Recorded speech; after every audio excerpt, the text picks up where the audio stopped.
അങ്ങനെ കാത്തിരുന്ന് ഫ്രൈഡേ ആയി.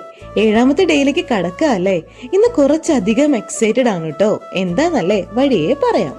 ഇന്ന് നാട്ടിൽ പോവുകയാണ്. സോ പോകുന്നതിന് മുന്നേ ലെഗ് ഡേ കഴിഞ്ഞ് പോകാന്ന് വെച്ചു. ഇപ്പോൾ കുറച്ച് ഇഷ്ടമുള്ള ഡേ ഏതാന്ന് ചോദിച്ചാൽ ലെഗ് ഡേ ആണ് കേട്ടോ. കുറച്ച് ടാസ്ക് ആണെങ്കിലും കഴിഞ്ഞാൽ എവറസ്റ്റ് കയറിയ ഫീലാണ്. പണ്ടൊക്കെ ലെഗ് കഴിഞ്ഞ് ജിമ്മിൽ നിന്ന് ഇറങ്ങുമ്പോൾ സ്റ്റെപ്പ് കയറാനും ഇറങ്ങാനും ഒക്കെ നല്ല പാടായിരുന്നു. ഇപ്പോൾ ഓക്കെ ആയി വരുന്നുണ്ട്. ലെഗ് ഡേ കഴിഞ്ഞാൽ സ്ട്രെച്ചിങ് മസ്റ്റ് ആണ് കേട്ടോ. നല്ല രീതിക്ക് സ്ട്രെച്ച് ചെയ്താൽ മസിൽ പെയിൻ ഒക്കെ കുറവായിരിക്കും. ലെഗിന്റെ ഫ്ലെക്സിബിലിറ്റിക്ക് നല്ല മാറ്റം ഉണ്ടാവും. അത് കറക്റ്റായി എനിക്ക് മനസ്സിലാകുന്നുണ്ട് കേട്ടോ. അങ്ങനെ ജിം വർക്കൗട്ടൊക്കെ കഴിഞ്ഞ് കുറച്ച് ഡേയ്സ് ലീവൊക്കെ പറഞ്ഞ് നേരെ ഓഫീസിലേക്ക് വിട്ടു. ഫ്രൈഡേ ആണ് കേട്ടോ ഞാൻ ഹാപ്പി ആയിട്ട് വർക്ക് ചെയ്യുന്നത്. സാറ്റർഡേ സൺഡേ ഓഫ് ആയതുകൊണ്ട് തന്നെ നല്ല എക്സൈറ്റഡ് ആയിരിക്കുകയും ചെയ്യും. അങ്ങനെ ഓഫീസ് വർക്ക് കഴിഞ്ഞ് ഫീൽഡിലേക്ക് പോയി.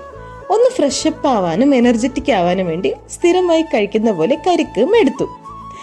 അങ്ങനെ ഈവനിങ് ഓഫീസിലെത്തിയപ്പോഴാണ് വിനീത് ഏട്ടന്റെ ന്യൂ ലുക്ക്. ഇത് നമ്മുടെ സെലിബ്രിറ്റി RJ ആണ് കേട്ടോ. RJ വിനീത്. പുള്ളിയുടെ ഷോ നൈസാണ്. വോയിസ് ആൾസോ എടുത്തു പറയേണ്ട കാര്യം തന്നെയാണ്. നമ്മുടെ സ്റ്റേഷനിലെ one of the energetic RJ എന്ന് പറയാം. അങ്ങനെ ഇന്നത്തെ ഡിന്നർ വിത്ത് ദിലീപ് ഏട്ടൻ. ഡിന്നറിന് വീശപ്പം അഥവാ നൂലപ്പം in Thrissur and green peas curry ആയിരുന്നു കേട്ടോ. നൈസായിരുന്നു. ദിലീപേട്ടൻ അങ്ങനെ ഇടമൊട്ടം പൂയത്തിന്റെ വിശേഷങ്ങളൊക്കെ പറയുമായിരുന്നു. ചില ടൈംസ് നമ്മൾ നല്ല ലിസണർ ആവണം. നമ്മളോട് കഥ പറയുന്നവർക്കും കുറച്ച് ഹാപ്പി ആയിരിക്കും. അവരുടെ മൈൻഡ് ഒന്ന് റിലാക്സ് ആവുകയും ചെയ്യും. സത്യം പറഞ്ഞാൽ നമുക്ക് മറ്റൊരാൾക്ക് നൽകാൻ കഴിയുന്ന ഏറ്റവും വിലയേറിയ കാര്യം നമ്മുടെ ലൈഫിലെ കുറച്ച് ടൈം തന്നെയാണ് കേട്ടോ. അങ്ങനെ നാട്ടിലേക്കുള്ള കോള് വന്നു. ബാക്കി കഥകൾ നാളെ ആകാം അല്ലേ.